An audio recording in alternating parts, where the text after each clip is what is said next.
அனைவருக்கும் வணக்கம். இன்று நாம் கேட்கவிருக்கும் கதை திருமகள் தேடி வந்தாள். எழுதியவர் கவிதா ஈஸ்வரன்.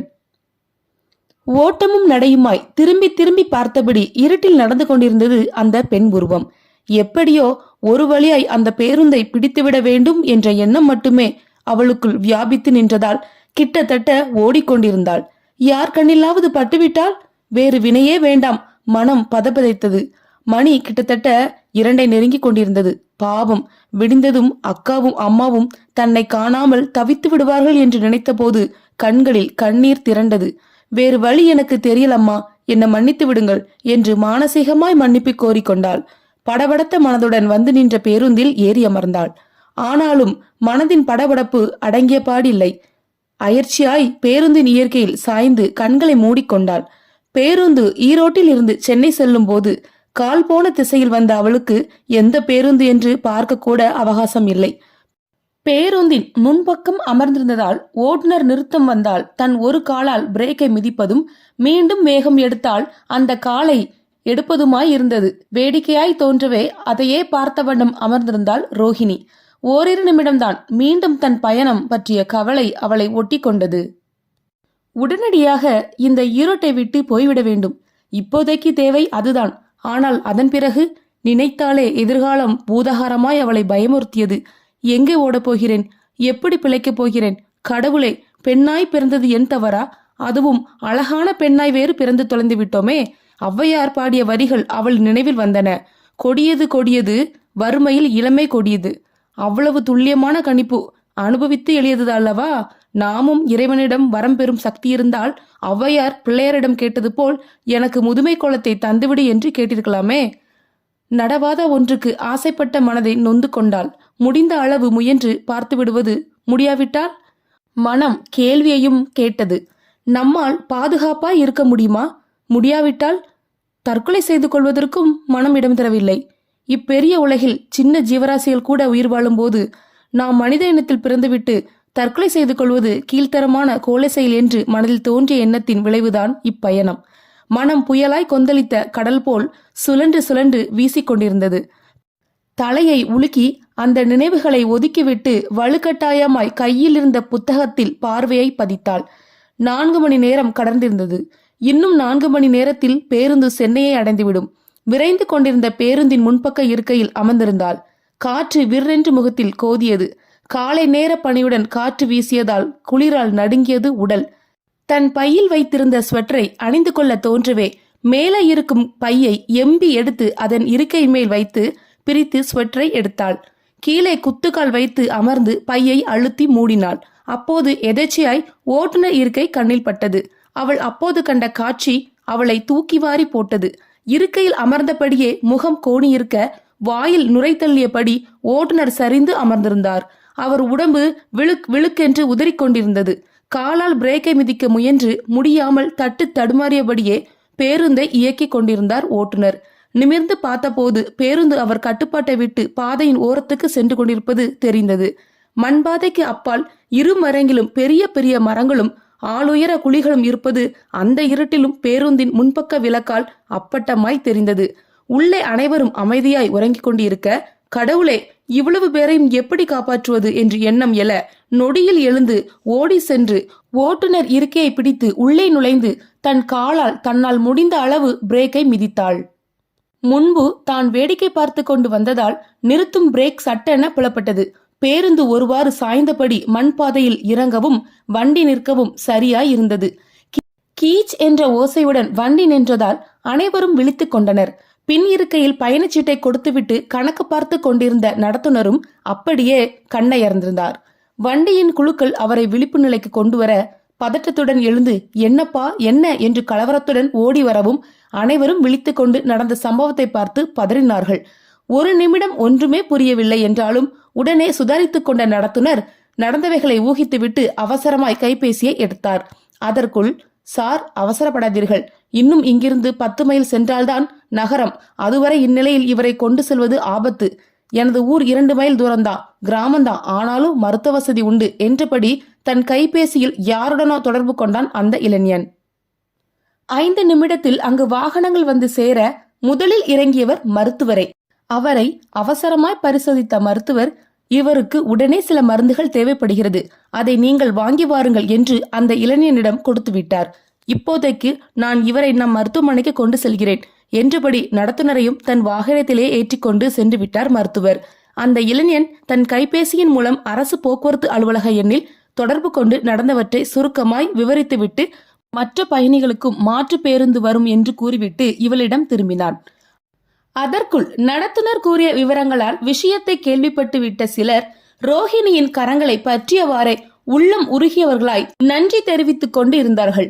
அவளை சுற்றி ஒரு கும்பலே சூழ்ந்து கொண்டு நின்றது. ஆளாளுக்கு, நீ நல்லா இருக்கணும்மா, எப்படியோ எங்கிருந்து வந்து எங்கள் உயிரை ஆண்டவன் போல் வந்து காப்பாற்றிட்டியம்மா, அந்த பராசக்தியே வந்து உன் உருவத்துல எங்களை காப்பாத்திட்டாரம்மா என்று தன் மனதிற்குள் தோன்றிய வார்த்தைகளால் அவளை பாராட்டி கொண்டிருந்தார்கள். என்ன செய்தோம் என்பதே அவளுக்கு சற்று மலைப்பாக இருக்க, குழப்பமான மனநிலையில் அதிர்ச்சியான இந்நிகழ்ச்சியும் சேர்ந்து கொள்ள ஒன்றுமே பேசத் தோன்றாமல் சிலை போல் அமர்ந்திருந்தாள் ரோஹிணி. நடத்துனரும் ரோஹிணியை பாராட்ட மறக்கவில்லை. எப்படியோ நம் எல்லோரையும் தன் சமயோதய செயலாலும் புத்தியாலும் நம்மை இந்த இக்கட்டான நிலையில் விபத்து ஆகாமல் காப்பாற்றிவிட்டார் இப்பெண் என்று ஓட்டுநர் பேருந்தில் இருந்தவர்களிடம் கூறிக்கொண்டு இருந்தார். நன்றி அம்மா, உன்னை பெற்றவர்களுக்கும் உன் குடும்பத்தாருக்கும் எங்களின் மனமார்ந்த நன்றிகள் அம்மா. நீ எல்லா வகையிலும் நன்றாக வாழ எங்களின் வாழ்த்துக்கள். உனக்கு துணை நிற்கும் அம்மா என்று நெகிழ்வுடன் கூறிவிட்டுத்தான் புறப்பட்டிருந்தார். சிறிது நேரத்தில் எல்லோரும் போற்றும் தேவதையாய் மாறிவிட்டிருந்தாள் ரோஹிணி. அதற்குள் மாற்று பேருந்து வந்துவிட அனைவரும் ஏறி அமர அந்த பேருந்தில் இருந்த இவளது பேக்கை எடுத்து வந்து இருக்கையில் வைத்தபடி எந்த ஊர் என்றான் அவ்விளைஞன். பதிலில்லை. என்ன மிஸ், இன்னும் அந்த படபடப்பில் இருந்து நீங்க விடுபடலையா என்று கேட்டுவிட்டு அதற்கும் பதில் தராமல் அமர்ந்திருந்தவளின் முகத்துக்கு முன் தன் விரல்களை விசிறி போல் வீசினான். அப்போதுதான் தன் நிலை உணர்ந்தவளாய் ஏறிட்டு பார்த்தாள். தன் முன் ஒரு வாலிபன் வாட்டசாட்டமாய் நின்று கொண்டு தன்னையே பார்த்து கொண்டு பளிரென்று சிரித்து கொண்டிருப்பதை. தன் நிலையுணர்ந்து பட்டென்று எழுந்தவள் தடுமாறி போனாள். யார் இவன்? என்ன கேட்டான்? தனக்கு இவ்வளவு அருகாமையில் நின்று பேசும் இவன் யார்? குழப்பத்துடன் படபடப்பாய் அவசரமாய் எழுந்தவள் நிலை தடுமாற சட்டென்று தன் கரங்களால் அவளை உறுதியாய் பற்றி நிறுத்தினான். கண்களில் மென்மை படர அவளையே பார்த்து கொண்டு நின்றான் அவன். சூடுபட்டவள் போல் துள்ளி விலகினாள். அவளது விலகலில் அவன் மனம் துணுக்குற்றது. மென்மை மறைந்து விழிகளில் கடுமை படர்ந்ததை கவனிக்க மறக்கவில்லை ரோஹிணி. இது என்ன பார்வை என்று தனக்குள்ளேயே தோன்றிய வினாவை மறைத்தவாறே என்ன என்பது போல் பார்த்தவளிடம் நீங்கள் எந்த ஊர் என்று கேட்டேன் என்றான் நிதானமாய். இப்போது முகத்தின் புன்னகை மறைந்து கண்களில் கூர்மை வந்திருந்தது. அக்கண்களில் ஒருவித தீட்சண்யம் தெரிந்தது, அவளை அவன் கணிப்பது போல். எனக்கு எனக்கு என்று தடுமாறியவளிடம், நீங்கள் உங்களின் ஊரை சொல்லும் முன் பேருந்து கிளம்பிடும் என்று நினைக்கிறேன். ஞாபகப்படுத்திதான் உங்கள் ஊரை பெயரை சொல்லும் அளவுக்கு அவ்வளவு பெரிய நீளமா, அல்லது எந்த பொய்யான ஊரை சொல்வது என்பதில் குழப்பமா என்றான். அவன் கண்கள் கேலியாய் அவளை பார்க்க இவளுக்கும் மனம் குமைந்தது. இந்த தடுமாற்றத்திற்கெல்லாம் காரணம் அந்த மடையர்கள் தானே.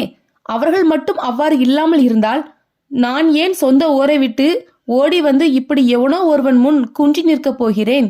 தெரியல என்றாள் வறண்ட குரலில். இவளது பதிலில் ஆச்சரியமான அவன் மேலே வைக்க போன அவளது பெட்டியை கீழே இறக்கினான். அதை பார்த்து திகைப்புடன் என் பெட்டி என்றாள். உங்கள் பெட்டிதான், நான் ஒன்றும் எடுத்துக்கொண்டு ஓடிவிட மாட்டேன். முதலில் கீழே இறங்குங்கள். குரலில் ஒருவித உறுதி தொனித்தது. மந்திரத்திற்கு கட்டுப்பட்ட போல் கீழே இறங்கவும் பேருந்து வேகம் மடுக்கவும் சரியாய் இருந்தது.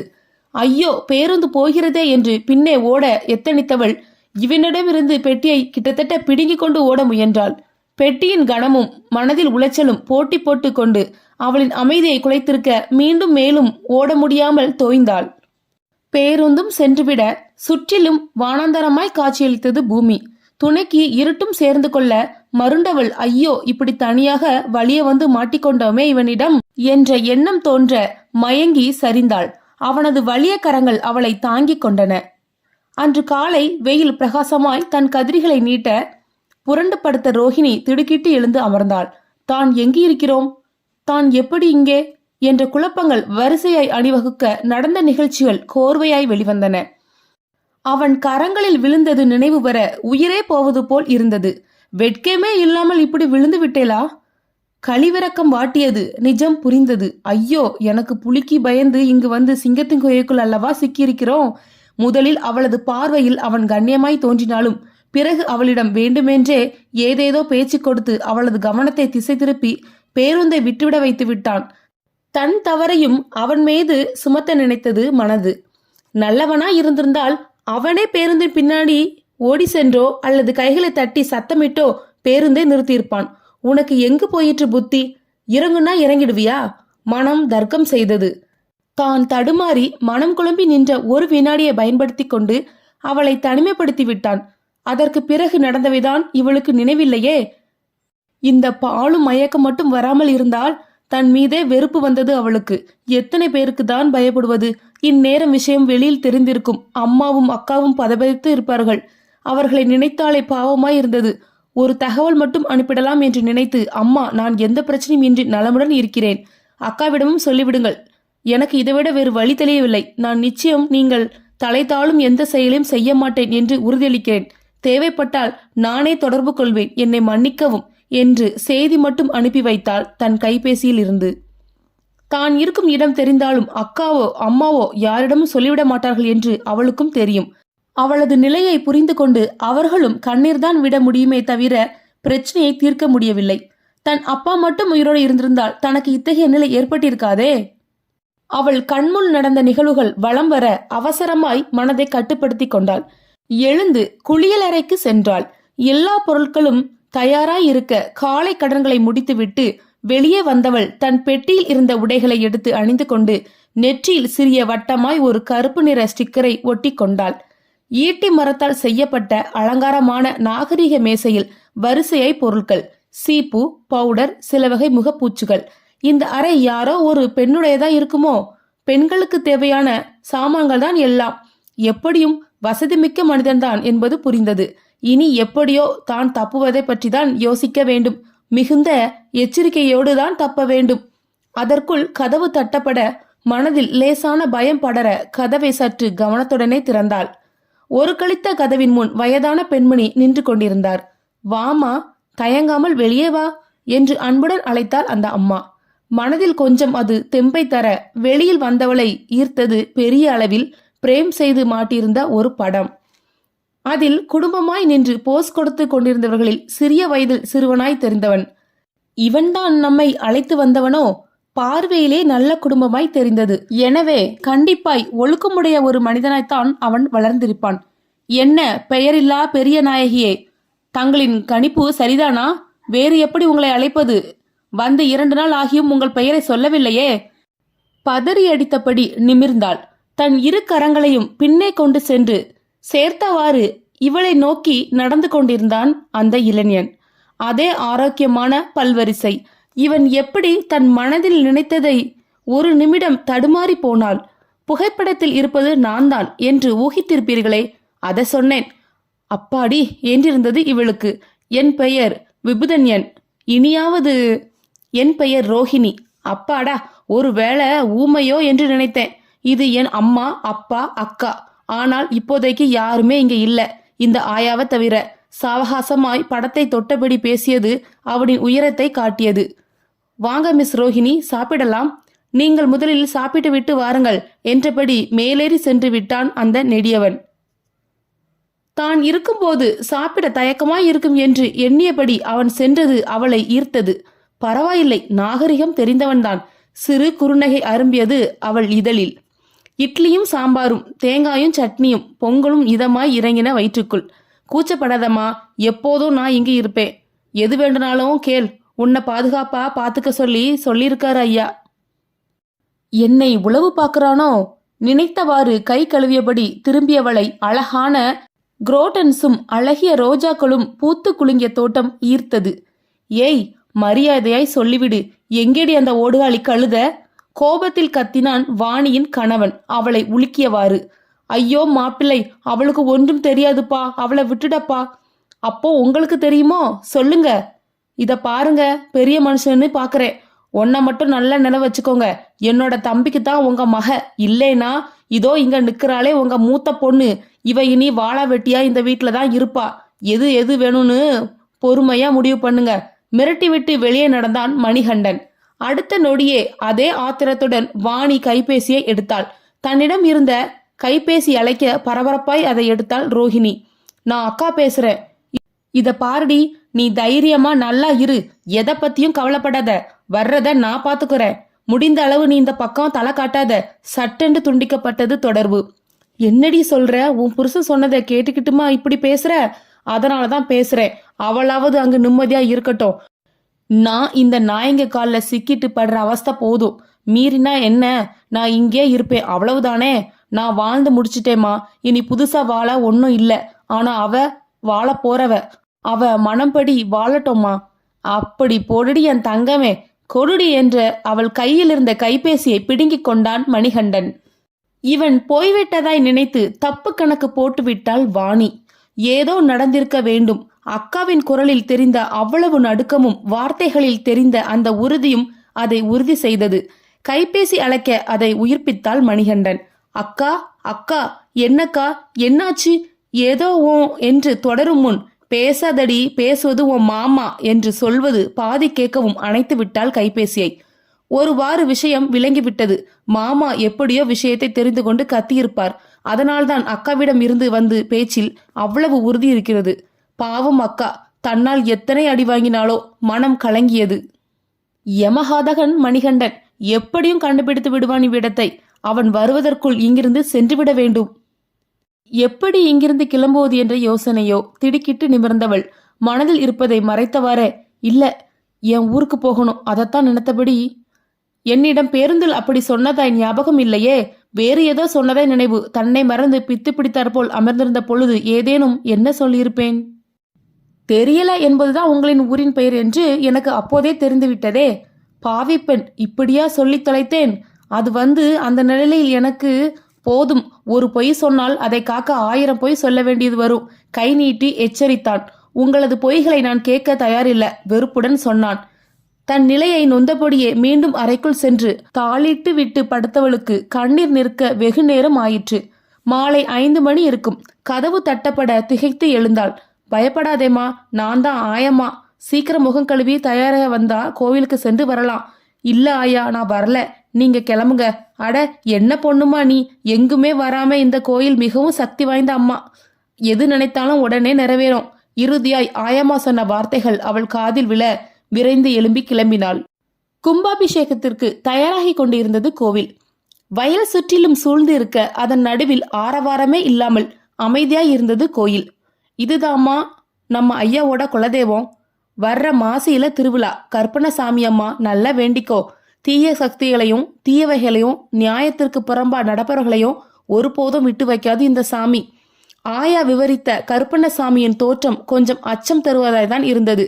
சிவந்து உருட்டிய மிரட்டும் விழிகளும், கையில் கூர்மையான வாளும், பெரிய முறுக்கு மிசையும், இருபுறமும் தொங்கும் அங்கஸ்திரங்களும், செவ்வரளி மாலைகள் சரம் சரமாய் அதன் மேனி முழுவதும் படர்ந்திருக்க, நீண்ட உயரமும் அகலமும் கொண்ட அந்த சுவாமியின் உருவம் அவளை பயப்பட வைத்தது. என்னவோ உண்மைதான். அமைதி இழந்த மனநிலைமையில்தான் ஆலயத்திற்கும் கிளம்பியிருந்தாள். வீட்டில் தான் மட்டும் தனித்திருப்பதை விட இது எவ்வளவோ மேல் என நினைப்பும் புறப்பட வைத்தது. பேசிக்கொண்டே இருவரும் கால்நடையாக நடந்து கொண்டு இருந்தார்கள்.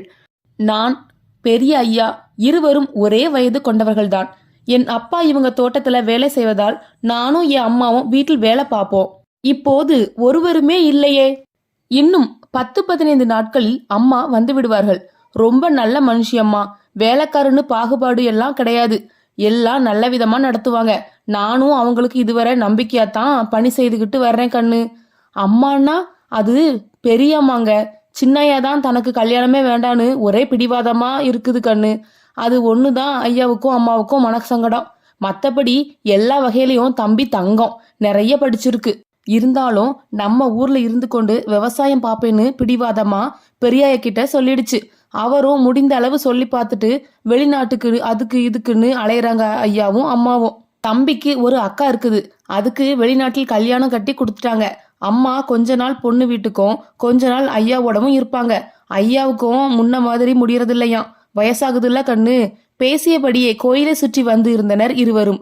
எல்லோரும் என்ன சொல்லி உறவுக்காரங்களா என்றபடி இவளை பார்த்து சிநேகமாய் சிரித்தார்கள். இவளும் அவர்களிடம் பதிலுக்கு சிரித்துவிட்டு நகர்ந்தாள். மிக பெரிதாய் இருந்த சிலைகளுக்கு சிலர் வண்ணம் தீட்டிக் கொண்டும் சிலர் சுத்தம் செய்து கொண்டும் இருந்தனர். சிறிது நேரம் கழித்ததும் விபுதன்யனும் வந்துவிட்டான். இவனை பார்த்ததும் அன்னிச்சையாய் மலர்ந்தது அவளது முகம். என்ன ஆயா, நடந்தே கூட்டிட்டு வந்துட்டியா? சொல்லி இருந்தா வண்டி கொடுத்து அனுப்பியிருப்பேனே. விருந்தினரை கவனிக்கும் முறை இதுதானா? லேசான கோபத்துடன் பேசினான். இல்லை இல்லை, நான் தான் வேண்டாம், நடக்கலாம் என்று சொல்லிட்டேன். நன்றியுடன் அவளை ஒரு பார்வை பார்த்தாள் செல்லி. பூசை ஆரம்பமாயிற்று. பலவித குடங்கள், செம்புகள் பல வரிசையில் வைக்கப்பட்டிருந்தன. ஓம குண்டங்கள் பல எரிந்து கொண்டிருந்தன. ஊர் மக்கள் அனைவரும் திரண்டு வந்திருக்க கோயில் நிரம்பி வழிந்தது. இது யாரு செல்லி? நம்ம சின்னம்மாவா? ஒருவன் ஓங்கிய குரலில் கேட்க விசுக்கென்று நிமிர்ந்தாள் ரோஹிணி. செல்லி சற்று நகர்ந்து அவனிடம் ஏதோ சொல்ல அனைவரும் கொல்லென்று சிரித்தனர். என்னவென்று புரியாவிட்டாலும் செல்லி சொன்னதை வைத்து அவர்கள் ஏதோ பேசிக்கொள்வது புரிந்தது. இந்த செல்லி வரட்டும், ஒரு பிடி பிடிக்கலாம். இவன் ஏதாவது அருகில் நின்று கொண்டு இருக்கிறானா? சுற்றுமுற்றும் பார்த்தாள். வாசலுக்கு அருகில் யாருடனோ காரசாரமாய் விவாதித்துக் கொண்டிருந்தான் விபுதன்யன். அப்பாடா, ஒரு நொடிதான். அடுத்த நொடி வெளவெளத்து போனாள். அவள் எந்த பிரச்சனைக்காக ஊரை விட்டு ஓடி வந்தாளோ அந்த பிரச்சனையே மொத்தமாய் உள்ளே நுழைந்து கொண்டிருந்தது கும்பலாய். 5 பேராய் வந்த ஆபத்து அவளை நெருங்கியது. ஏண்டி ஓடுகாளி, என் மானத்தையே வாங்கிட்டியே. என் தம்பிக்கு என்னடி குறைச்சல்? எவங்கூடடி ஓடி வந்த? உச்சஸ்தாபையில் முழங்கினான் மணிகண்டன். மாமா வச்சுன்னு பார்க்கிறேன், இல்லைன்னா என்னடி செய்வ? கொன்னுடுவியா? வாடி, முதல்ல பேச்செல்லாம் அப்புறம். போய் வண்டியில ஏறு. ஏத்துங்கடா இவள. செய்வதறியாமல் விபுதன்யனை நோக்கின இவளது விழிகள். அதில் தெரிந்த மருட்சி அவனை எதுவோ செய்தது. சொல்ல முடியாத சோகத்தை அவளது பார்வை சொல்லியது அவனிடம். காப்பாற்று என்று இறைஞ்சிற்று. அதுவரை ஒன்றும் பேசாமல் நின்று கொண்டிருந்த விபுதன்யன் ஒரு முடிவுடன் பேசத் தொடங்கினான். குரல் உறுதியுடன் வெளிப்பட்டது. சார், நீங்கள் யார்? எங்கு வந்தீர்கள்? டேய் பாரடா இவன. நம்ம கேட்க வேண்டிய கேள்விய இவன் கேக்குறான். இவ என் மச்சினிச்சி. இவ என் தம்பியோட மொற பொண்ணு. சொல்லிவிட்டு முரண்டு பிடித்த ரோஹிணியை வலுக்கட்டாயமாய் தரதரவென்று இழுத்து சென்றனர். ஒரு நிமிடம், நீங்க யாரா இருந்தாலும் பரவாயில்ல, அந்த பெண்ணோட விருப்பம் இல்லாம நீங்க இவங்களை இங்கிருந்து ஒரு அடி கூட நகர்த்த முடியாது. மீறினா என்னடா செஞ்சிடுவ?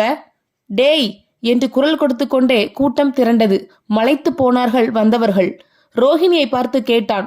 என்னம்மா, இவங்க கூட போக விரும்புறியா? இவங்க சொல்வது எல்லாம் உண்மையா? விபுதன்யனின் குரல் உயர்ந்து ஒலித்தது. அவங்க சொல்வது உண்மைதான். ஆனா எனக்குத்தான் அவர்களுடன் செல்ல விருப்பம் இல்லை. ஏன்னா என்னை கட்டாயப்படுத்தி கல்யாணம் செய்து வைக்க நினைக்கிறாங்க இவங்க. அதனாலதான் இரவோடு இரவா நான் தப்பித்து வந்தேன் என்றாள் பரிதாபமாய். செல்லி எதையோ கூட்டத்தினரிடம் சொல்ல எல்லோரும் இவங்க எங்க சின்னம்மா, இவங்கள ஒருபோதும் உங்களுடன் செல்ல விடமாட்டோம் கத்தியது கூட்டம். அதை அவளது வாயால் சொல்ல சொல்லுங்க. சொன்னா நாங்க திரும்பி போயிடுறோம். அந்த அம்மா என்னங்கடா சொல்றது? அந்த வீட்டு வேலைக்காரினா. நான் சொல்றேன், இன்னைக்கு 7 மணிக்கு இவங்க 2 பேருக்கும் நிச்சயதார்த்தம். இதோ அதை இப்பவே முடிச்சிடலாம், நீங்களும் பார்த்துக்கிட்டே போங்க என்று சொல்லிய செல்லி அங்கு யாசகத்தில் போடுவதற்காக வைக்கப்பட்டிருந்த மலர்கள், பழங்கள், தேங்காய் மற்றும் பட்டுப்புடவை, பட்டு வெட்டிகள் நிறைந்த தட்டை எடுத்து வந்து ரோஹிணியிடம் நீட்டினாள். வாங்கிக்கோமா. அவள் மிளற மிளற விழித்தாள். செய்வது அறியாது தவித்தாள். பார்த்தியாடா, அவள் வாங்க மாட்டா, ஏன்னா அவ என் பொண்டாட்டி என்றான் முறைமாப்பிள்ளை. வேறு வழியின்றி தவித்தவளிடம் வாயை திறந்து சொல்லுமா தாயி, நான் இந்த பையனைத்தான் கல்யாணம் கட்டிக்க போறேன்னு. இதோ இந்த கற்பனசாமி மேல ஆணையா சொல்லு, ஊக்கினாள் செல்லி. லேசாய் நிமிர்ந்து விபுதன்யனை பார்த்தாள். அவன் மௌனமாய் ஆனால் ஒருவித ஆர்வத்துடன் அவளது இதழ்களையே நோக்கினான். தலை தானாகவே தாழ, நான் இவரைத்தான் கல்யாணம் செய்துக்க போறேன், இதில் எந்த மாற்றமும் இல்லை என்றாள் உணர்ச்சியற்ற குரலில். வலுக்கட்டாயமாய் தாம்பூலத்தட்டு இவளது கரங்களில் திணிக்கப்பட இவளது இசைவென்றி அங்கே ஒரு திருமணம் நிச்சயமாயிற்று. திருமணம் நிச்சயித்து 2 நாட்களுக்குள் திருமணம் முடித்து விடுவதுதான் வழக்கம். என்றாலும் உன் பெற்றோர்கள் வெளியில் இருப்பதால் 10 நாட்களுக்குள் திருமணத்தை முடித்துவிட வேண்டும். செல்லி சொல்லியிருப்பா என்றார் பெரியவர். அம்மா, அப்பா மிகுந்த மகிழ்ச்சி அடைவார்கள். மனம் துள்ளியது மகிழ்ச்சியால் இவனுக்கு. ஒருவேளை இதுதான் இறைவனின் சித்தமோ? இதனால்தான் திருமணங்கள் சொர்க்கத்தில் நிச்சயிக்கப்படுவதாய் சொல்கிறார்களோ?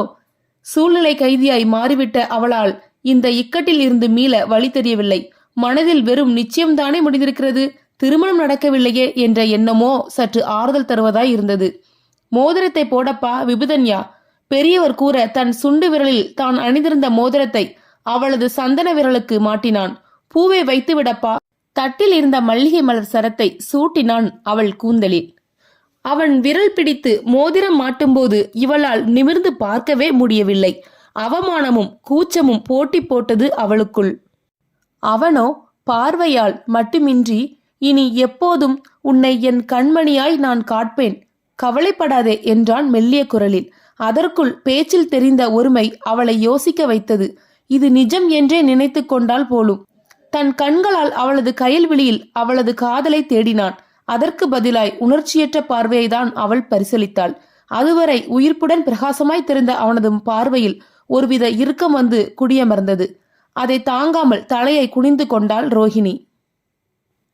காரில் மௌனமாய் இவள் அமர்ந்திருக்க, காரை பசுமையான புன்வெளியில் இருந்த இடத்தில் நிறுத்திவிட்டு, இறங்கு, உன்னிடம் கொஞ்சம் பேச வேண்டும் என்றான். மௌனமாய் இறங்கி நின்றாள். உனக்கு விருப்பம் உண்டோ இல்லையோ அது எனக்கு தெரியாது. ஆனால் எனக்கு உன்னை பிடித்துவிட்டது. இதுவரை யாரையும் ஏற்றுக்கொள்ளாத என் மனம் உன்னை எனது மனைவியாகவே ஏற்றுக்கொண்டு விட்டது. எனக்கே வியப்பாகத்தான் உள்ளது. திருமணம் என்ற எண்ணமே இல்லாத என் மனதில் நீ மணமகளாகவே நுழைந்து விட்டாய். நீ சொல்ல போகும் வார்த்தைக்காக அந்த நேரத்தில் என் மனம் பட்ட பாடு எனக்குத்தான் தெரியும். அன்று நீ பதட்டமான சூழலிலும் சமயோதிதமாய் செயல்பட்டது என்னை கவர்ந்து விட்டது உண்மைதான். ஆனால் நீ எப்படிப்பட்ட சூழ்நிலையில் இதை செய்திருக்கிறாய் என்றால் உண்மையில் இது பெரிய சாதனைதான். இந்த சாதுரியம், இந்த சாமர்த்தியம், இந்த சமயோஜிதம் இதெல்லாம் கூட உன் அழகும் சேர்த்துதான் என்னை கட்டி போட்டு விட்டதோ என்று நினைக்கிறேன். இருந்தாலும் நீ உன் மனம் சம்மதித்தால் மட்டுமே எனக்கு மனைவியாகலாம். என் ஆசையை மட்டும்தான் உன்னிடம் கூறினேன். அதுபோல் உனக்கும் சில ஆசைகள் இருக்கும் அல்லவா? அப்படிப்பட்ட நிலையில் உன் மனதில் வேறு ஒருவரும் இல்லாவிட்டால் அதை எனக்கு கொடு என்றுதான் கேட்கிறேன். ஆனால் இது கட்டாயம் அல்ல. உன் மனதில் வேறு எவரேனும் இருந்தால்? இல்லை இல்லை, அப்படியொன்றும் இல்லை. என்னை பற்றிய முழு விவரமும் தெரிந்து கொள். பிறகு உன் பதிலை சொல். எதுவானாலும் எனக்கு ஏற்புடையதே. ஆனால் ஒருவேளை மறுத்துவிட்டால் இவன் நம்மை விரட்டி விடுவானோ அல்லது வலுக்கட்டாயமாக அடைய நினைப்பானோ என்று எல்லளவும் நீ பயப்பட தேவையில்லை. நான் விவசாயத்துறையில் முதுகலை பட்டதாரி. எனக்கு படிப்பு என்னவோ வெளிநாட்டில்தான் என்றாலும் அங்குள்ள நிலையை பார்த்து எனக்கு அங்கு தங்க விருப்பமில்லை. இன்னொருவரிடம் வேலைக்கு அமர்வதை விட நல்ல தூயமனம் கொண்ட நம் இன மக்களுடன் இணைந்து வாழும் வாழ்க்கைதான் எனக்கு பிடித்தது. இங்கேயே உள்ள 50 ஏக்கர் நிலத்தில் நான் விவசாயம் செய்து வருகிறேன். என் அப்பா அன்றிலிருந்தே வெளிநாட்டு விஜயம்தான். அவர் நிறைய தொழில்களை கைவசம் வைத்துக் கொண்டு தொழிலதிபராய் விளங்குகிறார். அதனால் என் அம்மாவுக்கு இழுபறியான ஒரு நிலை. என்னையும் பார்த்து என் தந்தையும் கவனித்து இத்தோடு என் தமக்கையும் கவனித்துக் கொள்ள முடியாமல் திண்டாடி விடுகிறார். அக்காவும் பெரிய தொழிலதிபரின் மனைவிதான். அம்மா என்னை திருமணத்துக்கு வற்புறுத்தி அழுத்து போனார்கள். நிறைய வெளிநாட்டு சம்பந்தங்கள் வந்தன. நான் தான் தீர்மானமாய் மறுத்துவிட்டேன். இன்று வரை என் மனம் விரும்பும் திருமகளாய் நீ வந்து நிற்கிறாய். என் வாழ்க்கையின் வாசலில் என்றுமே நீ மட்டுமே. உங்களுக்கு பிடித்துவிட்டால் மட்டும் போதுமா? எனக்கு பிடிக்க வேண்டாமா? இதுவரை எப்படி நீங்கள் எவரையும் பிடிக்கவில்லை என்று சொன்னீர்களோ அதுபோல் எனக்கும் ஒருவரையும் பிடிக்கவில்லை. நான் அறிவியல் இளங்கலை தாவரவியல் படித்துள்ளேன். உங்களை பிடித்தாக வேண்டும் என்ற கட்டாயம் எதுவும் எனக்கு இல்லையே. என் மனதில் திருமணம் பற்றிய எந்த கனவுகளும் இல்லை. என்னை பொறுத்தவரை வெறும் நிச்சயம் மட்டும்தான் நடந்துள்ளது. அதுவும் ஒரு இக்கட்டான சூழ்நிலையாய் இருந்ததால் நான் சம்மதம் என்று சொல்ல நேர்ந்தது. அதை என் மனதார ஆழ் மனதிலிருந்து சொல்லவில்லையே. உங்களை புண்படுத்தும் எண்ணம் எனக்கு இல்லை. என்றாலும் என் மனதில் நீங்கள் இல்லை என்பதே உண்மை. சில நாட்களில் நான் இங்கிருந்து சென்று விடுவேன். என்னால் ஏற்பட்ட மனசலனத்திற்கு மன்னிக்கவும். என்னை காப்பாற்றியதற்கு நன்றி. நீண்ட பெருமூச்சொன்று விபுதனிடமிருந்து வெளிப்பட்டது. பரவாயில்லை ரோஹிணி, உங்கள் மீது எனக்கு எந்தவித வருத்தமோ கோபமோ இல்லை. இந்த சூழ்நிலையில் நீங்கள் வெளியே செல்வது ஆபத்து. இன்னும் இங்கு நடப்பவர்களை அவர்கள் கவனித்துக் கொண்டுதான் இருப்பார்கள். எனவே நீங்கள் இன்னும் கொஞ்ச காலம் வெளியில் செல்லாமல் இருப்பதே நல்லது. அப்படி போகும் அவசியம் ஏற்பட்டால் என்னிடம் சொல்லாமல் சென்று விடாதீர்கள். ஒருமையில் அழைத்தவன் மீண்டும் பன்மைக்கு மாறியிருந்தது அவனது விலகலை காட்டியது. இந்த ஊரில் எந்த பயமும் வேண்டாம். சுதந்திரமாய் சுற்றி வரலாம். நமக்கு நடந்து முடிந்த நிச்சயத்தை மறந்து விடுங்கள். என்னால் ஏற்பட்ட அசௌகரியத்திற்கு மன்னிக்கவும். எங்கு சென்றாலும் எங்கள் மக்கள் உங்களுக்கு அரணாய் இருப்பார்கள். எனவே தைரியமாய் இருக்கலாம் என்றவன் அதற்கு பின் அவளிடம் பேசவில்லை. கோயில் விஷயமாய் வெளியில் செல்வதும் ஊர் மக்களின் பிரச்சனைகளை கேட்கவும் அதை தீர்க்கவும் இடையில் தன் விவசாய பணிகளை கவனிக்கவும் நேரம் சரியாய் இருந்தது அவனுக்கு. இவள் எழுவதற்குள் சென்று இவள் உறங்கிய பின் வருவதால் அவனது நடமாட்டத்தையே இவளால் பார்க்க முடியவில்லை. ஒரு வழியாய் கும்பாபிஷேக விழாவும் நடைபெற்று முடிந்து மண்டல பூஜைகள் ஆரம்பித்திருந்தது கோயிலில். அன்று சென்றவள்தான் இன்று வரை மறந்தும் செல்லவில்லை கோயிலுக்கு. செல்லி எப்படி அழைத்தும் கும்பாபிஷேகத்திற்கு வர முடியாது என மறுத்துவிட்டாள். அதிலிருந்து செல்லியும் எதுவும் இவளிடம் பேசுவது இல்லை. இருந்தாலும் அவளுக்கு செய்ய வேண்டிய பணிவிடைகளை எல்லாம் முன்பை விட அக்கறையுடனே செய்து கொண்டு இருக்கிறாள் என்றே சொல்லலாம். சும்மா சும்மா தின்றுவிட்டு படுத்து கிடப்பது அலுப்பை தர சில பணிகளை செய்ய தொடங்கினாள். பூசையறை சாமான்களை எல்லாம் எடுத்து சுத்தம் செய்து வைத்தாள். தோட்டத்தில் மலர்ந்த பூக்களை எடுத்து வந்து சரமாக்கி படங்களுக்கும் சில மலர்களை வரவேற்பு அறை தாம்பலத்திலும் இட்டு வைத்தாள். பூங்கொத்துகளை எடுத்து சில ஜாடிகளில் அதை செருகி வைத்தாள்.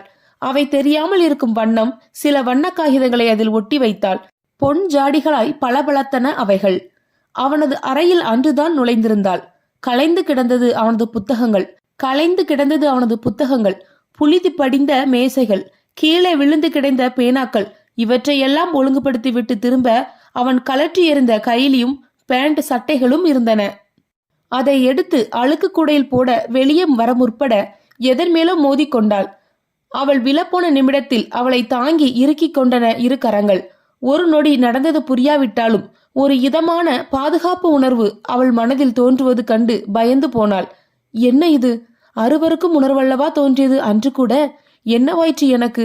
குழம்பி போனவளை விடுவித்து எப்போதும் விழிப்புணர்வுடன் இருக்க வேண்டும் இங்கு என்றவனின் கண்களில் அவன் கையில் இருந்த பொருட்கள் படவே, இந்த வேலையெல்லாம் யார் உங்களை செய்ய சொன்னது? ஏய் செல்லி, நீ என்னதான் செய்து கொண்டுள்ளாய்? வந்த விருந்தினர்களிடம் வேலை வாங்கி கொண்டு என்றான். இல்லை சின்னையா, சின்னம்மா இப்படி செய்வாங்கன்னு நான் நினைக்கல. அடுப்பு வேலையா? இனியொரு தரம் இப்படி கூப்பிடாதே. அவங்கள அம்மானு மட்டும் கூப்பிடு, புரியுதா? உரிமை விட்டு சென்றான். இப்போது என்ன நடந்து விட்டது என்று இவன் குதிக்கிறான். இந்த சின்ன விஷயத்துக்கு இப்படி ஒரு ஆர்ப்பாட்டமா? இவன் விழிப்புடன் வந்திருந்தால் நான் ஏன் மோதப் போகிறேன்? மேலும் நான் விழிப்புடன் இல்லையாம். நீ எதற்கு அவன் அறைக்குள் போனாய்? தவறு உன்னுடையதுதான். பழியை மற்றவர் மேல் போடாதே என்று இடித்தது மனம். அம்மா, இனி எதுவானாலும் நீங்க செய்யாதீங்க, என்கிட்ட சொல்லுங்க, நான் செய்துக்கிறேன்.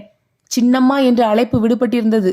அவளுக்கு ஏனோ நெருடலாய் இருந்தது. ஒருவேளை பழக்கத்தால் இருக்கலாம். மனம் சமாதானப்பட்டு கொண்டது. அன்று ஏனோ எல்லோர் முகத்திலும் சோகம் தெரிந்தது. அதற்கான காரணம் இவளை கண்டதும் செல்லி, அம்மா, ஐயா சென்ற வாகனம் விபத்தில் மாட்டிக்கிச்சான், ஐயாக்கு பலத்த காயமா சொல்லிவிட்டு அழுதி தீர்த்தாள் செல்லி. என்னாச்சு சின்னையாக்கு தெரியுமா? நேத்தே தெரிஞ்சிருக்கு. அதனாலதான் அவ்வளவு அவசரமா எதுவோ எடுக்க வந்திருக்காங்க. நாம பொம்பளைங்க பயந்துடுவோன்னு எதுவும் சொல்லாம போயிட்டாங்க. அதுவும் இப்ப கூட உங்களுக்கு சொல்ல வேண்டான்னு உத்தரவு. நான் தான் மனசு கேட்காம சொல்லிப்புட்டேன். ஐயா வந்தா சொல்லிடாதீங்க. தலையாயிட்டி வைத்தாள். கண்ணு, நான் சொல்றத தப்பா நினைக்கலன்னா ஒன்னு சொல்லட்டா? இத பாருமா, இப்படி நிச்சயமானதுக்கு பிறகு இந்த மாதிரி விஷயம்லாம் நடந்தா பொண்ணு வந்த நேரஞ்சரிலுன்னு கல்யாணத்தையே நிறுத்திடுவாங்க. ஆனா எங்க சின்னையா உங்ககிட்ட கூட சொல்ல வேண்டான்னுடுச்சு. இன்னுமா உனக்கு மனசு மாறல? ரோசனை பண்ணி பாரு. நிச்சயம் முடிஞ்சாலே பாதி கண்ணாலும் முடிஞ்ச மாதிரிதான். மனதில் சுருக்கென்று தைத்தது போல் இருந்தது. அவள் சொல்வது உண்மைதானே? பாதி திருமணமே முடிந்தால் போல்தான். இந்த ஊர் என்ன, எந்த ஊரிலும் இப்படித்தானே பேசுவது வாடிக்கை. காரியம் பெரியதோ, மனம் கிடந்து தவித்ததோ, ராசி இல்லாதவள் என்ற பட்டமும் வந்துவிடும் கிராமத்தில். அதோடு தெய்வ நிந்தனையும் சேர்ந்து விட்டதோ? கைபேசி எண்ணையும் வாங்கி வைக்கவில்லை. எப்படி விபுதனிடம் தொடர்பு கொள்வது?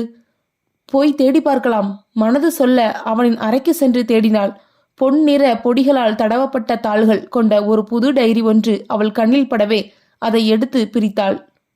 அதில் அவள் சூடி எறிந்த மல்லிகைச் சரம் சிவப்பு நூலால் கட்டியது. தான் சூடியதுதான் என்பதில் சந்தேகமே இல்லை. இது என்ன பொருந்தாத ஒரு கலர்? பூவையும் விட நூலின் சிவப்பு இவள் கண்ணில் பட்டது நினைவில் வந்து போனது. மறுநாள் தொலைபேசி அழைக்க எடுத்தவளின் செவியில், என்ன செல்லி, அம்மா நல்லா இருக்காங்களா? நீ எதுவும் சொல்லலையே, சொல்லு செல்லி. ஏய். மனம் உருகியது. இவனுக்குள் தன் தந்தையின் இந்த நிலைமையில் கூட தன்னலம் விரும்பும் ஒரு மனம். ஏன் செல்லி மட்டும்தான் பேசணுமா? நான் பேசக்கூடாதா? செல்லிக்கு மட்டும்தான் விஷயம் சொல்லணுமா? எனக்கு சொல்லக்கூடாதா? ஒரு வேகத்தில் கேட்டுவிட்டாள். ஒரு கணம் மௌனம். பிறகு, அப்படி இல்லை, வீணா உங்க மனது துன்பப்படும்.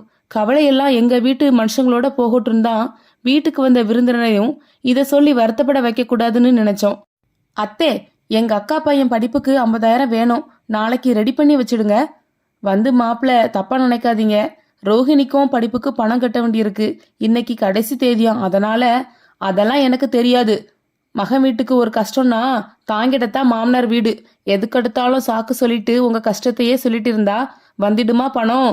செய்ய வேண்டியதை செய்யுங்க. இது கூட நான் சொல்லிதான் தெரியணும்.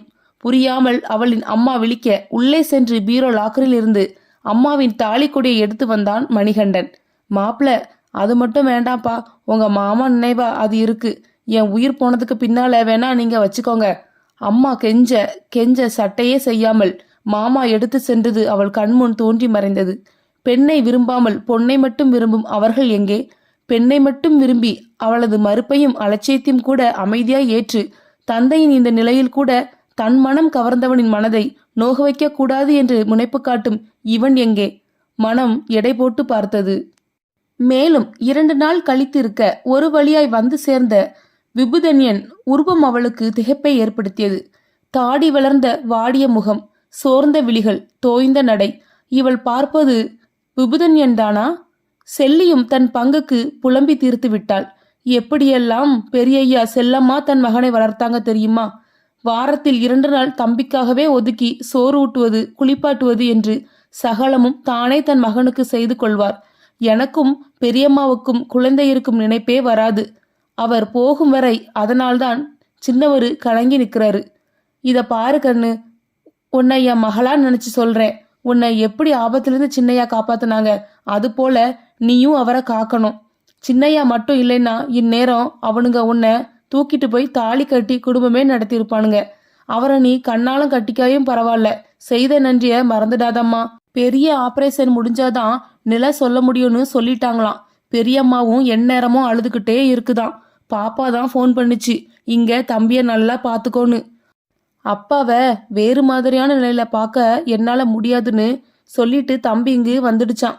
அங்கு மாமா இருக்கிறதுனால நான் பாத்துக்கிறேன், நீ தம்பிய நல்லா பாத்துக்கோன்னு ஒரே அழுகை அம்மா. நீ சொன்னா தம்பி கேக்கும். போமா, போய் பாரு. நாம் காலடி எடுத்து வைத்ததால் தான் இங்கு இவ்வளவு பிரச்சனையோ? நல்லா இருந்த குடும்பத்தில் மனம் வதைப்பட்டது. அவனது அறை அழுத்த மூடியிருக்க தைரியமாய் சென்று கதவை தட்டினாள். யாரது? உணர்ச்சியற்று உடைந்து போன குரல். நான் தான் ரோஹிணி என்றபடி உள்ளே நுழைந்து தான் கொண்டு சென்ற பாலை கொடுத்தாள். வேண்டாம், தயவு செய்து என்னை வற்புறுத்தாதீங்க. சரி, அப்போ நானும் எதுவும் சாப்பிட போறதில்ல. நீங்க ஏன்? எப்படி ஒருவர் பட்டினியாய் கிடக்கும்போது நான் மட்டும் சாப்பிடுவது? எனக்கும் மனசுன்னு ஒன்று இருக்குப்பா என்றபடியே உணவு வகைகளையும் ஒருவாறு உண்ண வைத்தாள். எப்படியோ கெடு வைத்த 2வது நாளும் வந்தது. அன்றுதான் ஆபரேஷன். அன்று மாலை வழக்கம் போல் வெளியில் சென்று பூக்களை பறித்து கொண்டிருந்தாள் ரோஹிணி. சகலமும் கைவிட்டாலும் தெய்வம் கைவிடாது என்ற நம்பிக்கையில் பூவை எடுத்துக்கொண்டு கருப்பண்ணசாமி கோயிலை நோக்கி சென்றாள். பூசை எல்லாம் முடிவு பெற்றிருக்க அவளை தவிர யாரும் இல்லை. அன்று மற்றொருவருடன் வரவே பயந்த மனம் இப்போது அச்சாமியின் முன் தைரியமாய் நின்று வாதாடி கொண்டிருந்தது. பூவை எடுத்து அதன் பாதங்களில் தூவிவிட்டு, நீ அநியாயத்தை அழிப்பவன் என்கிறார்கள், துர்சக்திகளை அடக்குபவன் என்கிறார்கள். நான் ஏதாவது தவறு செய்தால் என்னை பழிவாங்கிக்கொள். என் பொருட்டு எனக்கு அபயம் தந்த குடும்பத்தை காப்பாற்று. உன்மேல் ஆணையிட்டு சொன்ன நிச்சயத்தை நான் அன்று மனதார உள்மனதில் இருந்து சொல்லவில்லைதான். இன்று சொல்கிறேன். நான் அவரை என் கணவனாய் ஏற்றுக்கொள்கிறேன். நிச்சயமாய் ஏற்றுக்கொள்கிறேன். மனமுருகி கண்ணீர் வழிய வேண்டிக் கொண்டாள். இவள் வந்தபோது தொலைபேசியின் அருகிலேயே தவமாய் கிடந்தான் விபுதன்யன். இவளது வருகையை அவன் உணர்ந்ததாக தெரியவில்லை. இவளும் அவனை தொந்தரவு செய்ய மனமின்றி பூச்செடிகளை நாடி சென்றாள். உயர்ந்து நிழல் பரப்பி நின்ற கொய்யா மரத்தின் நிழலில் நின்று கொண்டு அதன் கீழ் குடை போல் இல்லாமல் சீரற்று வளர்ந்திருந்த குரோட்டன் மர கொத்தை கிள்ளி எறிய முயன்று எட்ட முடியாமல் கீழே கிடந்த பெரிய கல்லை நகர்த்திவிட்டு அதில் ஏற முயன்றாள். ஒரே நொடி ஐயோ அம்மா என்று காலை பிடித்தபடி அவள் அலறி அலறலில் உள்ளிருந்த விபுதன்யன், செல்லி, தோட்டக்காரர் அனைவரும் ஓடி வந்தனர். விபுதன்யனின் கண்களில் தெரிந்த பீதியும் பயமும் அவனது வேதனையை துல்லியமாய் காட்டியது. என்னாச்சு? பதறியபடி அவளை நிற்க கூட விடாமல் ஒரு பூமாலையைப் போல் லாகவமாய் தூக்கி கொண்டு, சின்னம்மாவை எது கடித்தது என்று பார் என்று உத்தரவிட்டு பரபரப்பாய் தன் படுக்கை அறைக்கு சென்று அவளை படுக்க வைத்தான். அதற்குள் வலி தாங்க முடியாமல் கண்ணீர் தாரை வழிய வீங்கிய விரலை பிடித்தவாறே தர்ம சங்கடமாய் மறுபுறம் திரும்பி படுத்துக் கொண்டாள் ரோஹிணி. ஐயா, தேலையா என்று சின்னான் சொல்வதற்குள் மருத்துவரை அழைத்து வந்திருந்தான் விபுதன்யன். பாம்பு தட்டுப்படாததால் நான் தேலாய்த்தான் இருக்கும் என்று யூகித்தேன். இருந்தாலும் எதற்கும் முன்னெச்சரிக்கையாய் இருந்து கொள்ள வேண்டுமே, காலம் கடந்து விடக்கூடாது பார் என்றான் சின்னானிடம். தேல்தான் கடித்திருக்கிறது, பயப்பட ஒன்றுமில்லை. கடவுளுக்கு நன்றி. அவன் ஆகாயம் பார்த்து கூறுவது சன்னலில் தெரிந்தது ரோஹிணிக்கு. இருந்தாலும் வலி கொஞ்சம் அதிகமாய் இருக்கும் என்றபடி ஊசியை போட்டார் மருத்துவர். ஒத்தடம் கொடுங்கள், வீக்கம் குறையும். அம்மருந்தின் வேகத்தால் அவ்விடம் கொஞ்சம் கொஞ்சமாய் குறைய வலி குறைந்தது. வீக்கம் குறையவில்லை. ஒரு சுடுதண்ணீர் பாத்திரத்தில் துணியை போட்டு எடுத்து வந்து அவள் அருகே அமர்ந்து அவள் கால் எடுத்து தன் மடியில் வைத்தபடி வெதுவெதுப்பான துணியை கடிவாயின் மேல் ஒற்றி எடுக்கலானான் விபுதன்யன். ஐயா, நான் இல்ல செல்லி, நீ மற்ற வேலையை பார், நான் பார்த்து கொள்கிறேன் என்றபடி தொடர்ந்தான் பணியை. கதவை நன்கு அழுத்தி சாத்துவிட்டு வந்து சரியாய் படுத்துக்கோமா, கொஞ்சம் கொஞ்சமா வலி குறைஞ்சிடுண்டா, அழாதே என்றபடி முகத்தில் தாறுமாறாய் கிடந்த கேசங்களை ஒதுக்கிவிட்டான். என் ராணி அம்மாவுக்கு ஏதும் ஆகாதுடா, ஆகவும் விடமாட்டேன் என்றபடி படுக்கையில் சாய்ந்து அமர்ந்திருந்தவளை தான் அமர்ந்து தன் மடிமேல் தாங்கிக் கொண்டான். அப்போது அவனது கண்களில் நீர் திரையிட்டதை கவனித்தாள் ரோஹிணி. ஒன்று இல்லம்மா ரோஹிமா, தூங்குமா ரோஹி என்று அவளது தோளில் ஆதரவாய் தட்டினான். அவனது பரந்த மார்பில் அடைக்கலமாய் தன்னை ஒடுக்கிக் கொண்டாள் ரோஹிணி. என்ன தவம் செய்துவிட்டேன், இங்கிவினை யான் பெறவே என்ற பாரதியின் பாடல் வரிகள் அவள் மனதில் ஓட கண்ணீர் பெருகியது. இந்த நிலையைத்தானே அவள் இறைவனிடம் கேட்டிருந்தாள். மாசற்ற இந்த அன்பை மட்டும்தான் யாசித்தாள். தான் கேட்டது கிடைத்துவிட்ட நிறைவோ என்னவோ, அவளையும் அறியாமல் உறக்கம் அவளை தழுவியது. அந்த நிலையிலும் அவன் அவளை பாதிப்பேர் சொல்லி செல்லமாய் அழைத்தது தித்திப்பாய் தோன்றியது அவளுக்கு. கடித்த தேளுக்கு மனதார நன்றி சொல்லிவிட்டுத்தான் கண்மூடி தூங்கினாள். அதனால்தானே அவனது மாசற்ற அன்பை புரிந்து கொள்ள முடிந்தது. கண் விழித்ததும் பார்வையில் பட்டவன் விபுதன்யன் உறங்காமல் இவளையே பார்த்து கொண்டு அமர்ந்திருந்தான்.